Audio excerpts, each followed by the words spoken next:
Ontem eu falei aqui sobre o hino nacional cantado num comício do Guilherme Boulos em linguagem neutra. Pelo menos um trechinho ali, um trechinho bem breve, mas isso gerou uma enorme repercussão, muita gente criticando e, no final das contas, o vídeo foi retirado do ar do canal do Guilherme Boulos no YouTube e ele veio se justificar depois, dizendo que foi absurdo o que aconteceu. Eu quero ler para vocês a reportagem aqui da Carta Capital sobre isso e explorar alguns tópicos sobre esse assunto, porque eu ia falar isso ontem, mas como o vídeo estava bem longo já, resolvi deixar para um vídeo posterior. Então quero aproveitar essa oportunidade aqui para mencionar um pouquinho mais alguns exemplos daquilo que eu estava falando ontem. Então, a manchete da Carta Capital aqui é: Boulos chama de absurdo hino brasileiro com linguagem neutra em comício. O candidato à Prefeitura de São Paulo responsabilizou a produtora contratada pelo episódio. Então diz a reportagem aqui: o candidato à Prefeitura de São Paulo, Guilherme Boulos, do PSOL, definiu como absurda a alteração da letra do hino nacional para incluir a linguagem neutra durante um comício de sua campanha. O deputado federal responsabilizou a produtora contratada e disse que o caso serviu como munição para seus adversários. Não foi, logicamente, uma decisão da minha campanha, aquele absurdo que foi feito com o hino nacional. E afirmou nesta quarta-feira, dia 28, ontem, na saída de um evento na região central da cidade. Então, assim, o próprio Boulos compreendeu ali como isso serviu, de fato, para munição para os adversários e para tentar colar a pecha de ridículo, de, sei lá, dessa esquerda fora da realidade. Então, assim, foi algo que prejudicou e foi muito comentado ontem, tanto que a gente veio aqui falar sobre isso, né? Daí prossegue aqui o Guilherme Boulos. Aquilo foi uma produtora, uma empresa produtora contratada da nossa campanha, que por sua vez contratou uma cantora e que teve aquele episódio. A nossa campanha se pronunciou de maneira clara e essa empresa produtora não vai mais trabalhar nos próximos eventos da campanha. Durante a execução do hino nacional, a intérprete Irungai cantou Desfiles deste solo as mães gentil, Pátria Amada Brasil. A campanha de Boulos apagou das redes sociais do candidato o vídeo com a transmissão do comício.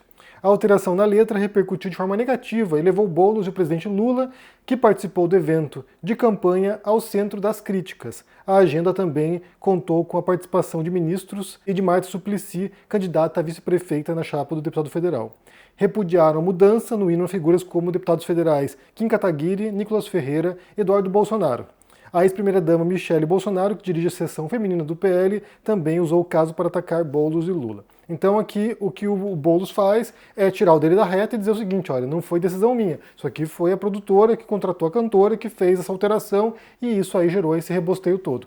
Então transferiu a culpa e fez isso por uma razão muito específica, porque essa alteração ali do hino, da letra do hino, pode configurar como uma contravenção, Tem uma lei específica sobre os símbolos nacionais, que inclui bandeiras, armas do país e o hino nacional, que tem especificações muito delimitadas sobre como o hino tem que ser cantado, a métrica do hino, o que pode ser feito e o que não pode ser feito. Então alterações como essa não são permitidas pela lei.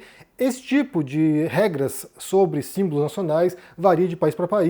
Nos Estados Unidos, por exemplo, as regras são muito mais frouxas, Então, assim, há algumas regras sobre como você tem que se comportar durante o hino sendo cantado, mas não há regra específica sobre a alteração ou não do hino, ou sobre o modo como o hino tem que ser cantado. Então isso varia de país para país, e a gente pode, inclusive, nos indagar aqui sobre isso, É uma regra, é uma lei que faz sentido ou não, mas aí mude-se a lei. E como representantes públicos, o Lula e o Boulos, eles são, de certo modo, os defensores dessas leis, Você não pode escolher se vai seguir ou não a lei. Você não pode decidir por conta própria: eu não gosto dessa lei aqui, então eu não vou cumprir, eu vou descumprir, eu vou violar essa lei. Não, você segue as leis, e se você discorda, você elege representantes que vão propor uma revisão dessa lei, revogação dessa lei, porque ela já não cumpre mais requisitos de uma época, de um tempo, ou sei lá, de algum tipo de demografia. Então é assim que funciona o sistema democrático republicano. Elege os representantes no legislativo, e são eles que vão debater no parlamento quais leis fazem sentido ou não. Então, primeira coisa, há uma lei nesse sentido, e nesse caso aqui acabou sobrando para o Boulos e para o Lula, que estavam lá no comício. A campanha do Boulos contratou essa produtora, a produtora contratou a cantora, que fez essa alteração e deu essa polêmica.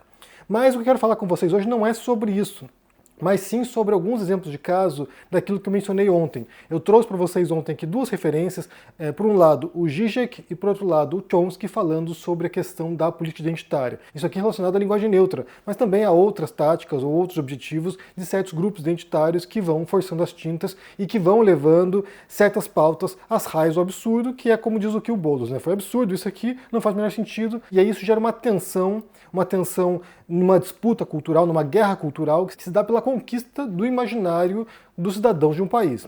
E aí, naquele texto que eu mencionei aqui na entrevista, que o Chomsky deu para o Yascha Mounk, o que acontece é que o Chomsky ele se refere às políticas identitárias sendo passíveis de cometer erros e acertos. E aí ele fala que a primeira grande política identitária é, na verdade, a supremacia branca. E aí ele vai justificar, né, que nessa disputa pelo imaginário coletivo, esses grupos identitários surgem para enfrentar essa dominação patriarcal dos brancos, e isso vai gerando esse embate.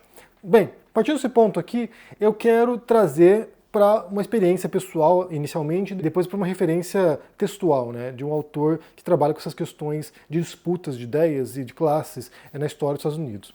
Então, para começar, eu quero falar um pouco sobre a minha experiência como imigrante, porque o nacionalismo também é uma espécie de política identitária. Quando alguém vai e diz, o meu país é melhor e eu sou nacional desse país, portanto você que está aqui, que é estrangeiro, vai embora porque você não pertence a esse território, isso tem a ver com uma ideia de identidade também. Ou seja, a minha identidade ela tem uma primazia sobre a sua identidade. E aí que a gente pode pensar que nessa disputa de identidades, você tem duas grandes visões para isso, né? De um lado você tem uma visão universalista, que seria uma visão de encontrar os elementos comuns entre os seres humanos, entre as pessoas, de modo que a gente possa estabelecer um solo comum entre elas, entre nós, né, seres humanos, e a partir disso estabelecer critérios mínimos de convivência e de aceitação do outro. Basta pensar, por exemplo, na Declaração Universal dos Direitos Humanos, que é isso. É o reconhecimento de que um ser humano na China, no Congo, no Brasil e, sabe, no Reino Unido são pessoas que merecem certos direitos mínimos e inalienáveis e que esses direitos mínimos devem ser preservados por todas as nações. E aí os países que são signatários dessa declaração, eles em tese pelo menos se comprometem a resguardar esses direitos, tanto de seus cidadãos, ou seja, das próprias pessoas que nasceram naqueles países, quanto de estrangeiros, quanto de imigrantes, quanto de refugiados, e assim por diante. Então, essa Declaração Universal, ela visa resguardar esses supostos, né, direitos, que são direitos estabelecidos, mas são supostos direitos universais que deveriam ser preservados. Essa é uma visão universalista, é de olhar semelhanças, olhar os elementos que nos unem como seres humanos. E aí você tem uma visão que é identitária, das identidades, né? Que é de reconhecimento das diferenças. Ou seja, o meu grupo tem diferenças, essas diferenças trazem prejuízos para o nosso grupo ou trazem benefícios para os nossos grupos. Então, por exemplo, quando o Chomsky menciona, né, que a supremacia branca seria a política identitária primordial, é porque você tem durante séculos os brancos dominando e, em certos casos, escravizando outros povos com base na etnia, inclusive usando a ciência para justificar isso, né? A eugenia, por exemplo, é uma ciência derivada de uma visão racista da ciência que leva à ideia de que é preciso branquear a população porque os brancos são superiores. Então essa é uma espécie de política identitária que teve muito impacto na história da humanidade e que leva, segundo Chomsky nesse caso aqui, à reação de outros grupos que estão confrontando essa visão patriarcal e supremacista branca. Então, o nacionalismo seria uma espécie de também política identitária, assim como as religiões também podem ser, assim como o sexo, orientação sexual e outras questões e outros elementos que vão distinguindo as pessoas. Ou seja, o meu grupo é assim, a etnia, né? Meu grupo é assim, o outro grupo é assado, portanto, essas diferenças criam tensões, que são tensões históricas, sociais, existentes e reais, criam tensões, e aí eu preciso compreender essas diferenças de modo a que o meu grupo consiga obtenção de direitos, conquistas sociais, respeito, aceitação, ou a preservação desses direitos, como no caso de brancos supremacistas, por exemplo, que querem preservar o direito de estar no topo de uma hierarquia de séculos, né? Então, entendendo isso, entendendo que a nacionalidade também é um tipo de política identitária, eu quero me recordar aqui de um evento, de uma situação que se deu quando eu morava nos Estados Unidos, que eu morei 4 anos nos Estados Unidos, morei 4 anos em Nova York, e aí, naquele momento, havia um debate bastante acalorado sobre a possibilidade de uma anistia para imigrantes ilegais. Há milhões de imigrantes ilegais nos Estados Unidos, milhões, muitos mexicanos, e aí havia esse debate, até porque no momento havia ganhado o Obama, né, ou seja, um democrata, e aí havia a perspectiva de que com a vitória dos democratas isso abriria as portas para a legalização de milhões de imigrantes ilegais que seriam introduzidos de maneira formal na economia dos Estados Unidos, porque eles estavam informalmente, né, trabalhando de maneira ilegal ali, por baixo dos panos. Isso gerou um burburinho na comunidade dos imigrantes, porque havia muita gente ilegal ali esperando uma anistia. Se eu não me engano, a anistia anterior tinha sido em 98 ou 94, e isso era 2008 mais ou menos. Então havia ali quase uma década sem qualquer tipo de legalização de imigrantes indocumentados. O que não aconteceu até hoje, na verdade, né? Até hoje você tem ali milhões e milhões de imigrantes que estão sem documentação nos Estados Unidos. Então havia esse debate acolorado e muita gente querendo se mobilizar para tentar pressionar o governo de modo a fazer essa legalização, essa anistia, perdoar, né, perdoar o fato de estar indocumentado ou ter entrado ilegalmente pela fronteira e assim por diante. Então havia uma esperança de movimentação popular, dos imigrantes pelo menos, para pressionarem. Só que o que aconteceu nessa história? Por que que isso não passou? Por que que isso não avançou, essa mobilização? Porque os imigrantes, eles não se viam como um conjunto de imigrantes.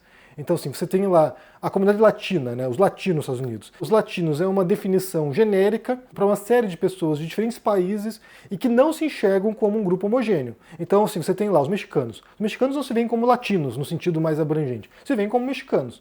Os cubanos se veem como cubanos, os porto-riquenhos se veem como porto-riquenhos, os dominicanos como dominicanos e assim por diante, os brasileiros como brasileiros. Então não há um senso de unidade. Então não havia como fazer uma mobilização, sabe, geral dos imigrantes latinos, por exemplo, porque não havia essa consciência de ser latino, não havia essa consciência de um destino comum, que é uma coisa que eu comecei a perceber com o tempo, né? Uma vez que eu estava lá imigrante, comecei a me ver como latino também, e desse modo comecei a estudar a história da América Latina e fui percebendo como há muitos mecanismos muito parecidos na América Latina e como a gente tem um passado comum de tragédia, de exploração, de, sabe, devastação colonial, mas também tem um destino comum. Ou seja, o destino do subcontinente deveria ser conjunto. Vários países da América Latina trabalhando em conjunto para a prosperidade. Mas aí não há esse espírito entre os nacionais dos diferentes países. Os latinos não existem. O que existem são os cubanos, os mexicanos, os brasileiros e assim por diante. Então, não houve essa mobilização. E aí essa política identitária, né, de nacionalidade, ela acabou sendo contraproducente num esforço de mobilização coletiva para tentar avançar uma pauta, né, avançar uma anistia que beneficiaria muitos milhões de latinos. Então, esse é um ponto para mencionar aqui, um ponto particular que eu observei em primeira mão, né? Eu, como imigrante nos Estados Unidos, observando a movimentação de imigrantes para tentar buscar direitos. Já aconteceu em outros momentos, né? Tem um documentário, uma série documental bem interessante na Netflix chamada Amend, The Fight for America, que é narrado por Will Smith, e é uma série que vai mostrando diferentes momentos da história dos Estados Unidos e a disputa legal, a disputa social, política de minorias para tentar obter direitos. E aí, num dos capítulos, mostra a luta dos imigrantes, a conquista dos chineses, por exemplo, que havia também milhares ou milhões de chineses que precisavam se legalizar e precisavam de direitos também e reconhecimento, e aí eles fazem uma disputa. Então vai mostrando essa luta dos imigrantes dos Estados Unidos para tentar conquistar os seus direitos. O segundo exemplo é de um livro chamado The People's History of the United States, que é um livro escrito por Howard Zinn, que é um historiador. Ele tem um viés marxista, mas ele não é marxista, ele está mais para anarquista, na verdade, mas é um livro muito interessante que conta a história do povo dos Estados Unidos. Ou seja, não é uma história da elite, não é uma história, sabe, dos presidentes, dos generais, não, é uma história do povo. E é muito interessante porque a abordagem assim, traz elementos, traz histórias, traz fatos que eu nunca tinha nem ouvido falar na minha vida. E aí você vai percebendo como essas disputas das classes mais pobres, né, dos trabalhadores, vêm acontecendo há muitos séculos e como essas disputas foram levando a conquistas sociais e a derrotas também, né, como as elites foram se mobilizando para tentar desmobilizar a população. E aí um caso que eles mencionam que é bem interessante, que é quando eles falam sobre a independência dos Estados Unidos, né? Então assim, o país torna independente, ou seja, deixa de ser colônia britânica, e aí Os pobres norte-americanos, eles começam a se unificar, né? Então você tem de um lado indígenas, de outro lado os brancos pobres, né? Os colonos pobres brancos, imigrantes, e assim por diante, incluindo negros também escravizados, começam a se mobilizar, porque compreendem que eles são pobres, são todos iguais, eles são unidos pela pobreza. E aí começa uma estratégia para desmobilizar esse grupo, de modo que, em vez de os pobres se unirem com base, sabe, na sua classe social, na condição que eles estão, os brancos pobres começam a perseguir os outros grupos pobres. Então, assim, os brancos pobres, colonos pobres, começam a invadir território indígena, começam a perseguir e a caçar os negros escravizados fugitivos. Então, o que acontece é usar a política de identidade, nesse caso, a supremacia branca, para tentar distinguir, para tentar desmobilizar esse grupo e tentar ressaltar as diferenças. Olha só, você, branco pobre, você não é igual ao indígena pobre, você não é igual ao negro escravizado, você é especial, você é diferente. E aí, ao fazer isso, esses brancos, percebendo, né, inclusive recebendo um influxo de autoestima, né, eu sou pobre, mas eu sou branco pelo menos, aí ao fazer isso, esses grupos brancos começam a fazer o trabalho sujo que o governo não consegue fazer, que é de invadir e erradicar territórios indígenas. Então é bem interessante você perceber como esse trabalho identitário também é muito desmobilizador, nesse sentido de que vai fragmentando os grupos que poderiam estar unidos em prol de uma causa comum, que beneficiaria todo mundo, ou pelo menos uma boa parte das pessoas, e desse modo o que acontece é justamente essa implosão dessa movimentação, dessa mobilização, essa implosão da possibilidade de encontrar esse solo comum, e isso acaba prejudicando conquistas sociais relevantes.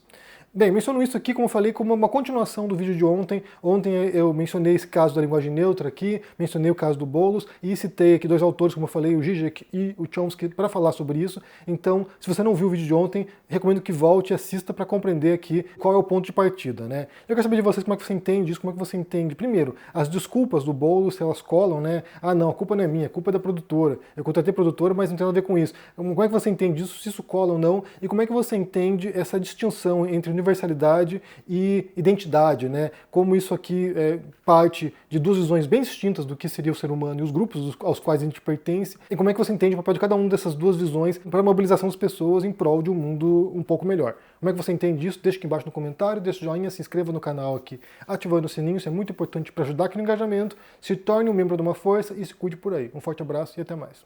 Tchau. A aula com o professor Bresser Pereira foi histórica. Finalmente as pessoas poderam entender o que é essa história de neoliberalismo e por que ele distribui tanta miséria e injustiça. Mas isso ensinado por um dos maiores professores do nosso tempo, um ex-ministro da Fazenda, uma referência em economia. E ele mostrou uma vivacidade, uma lucidez e uma força de pensamento aos 90 anos que são inspiradoras.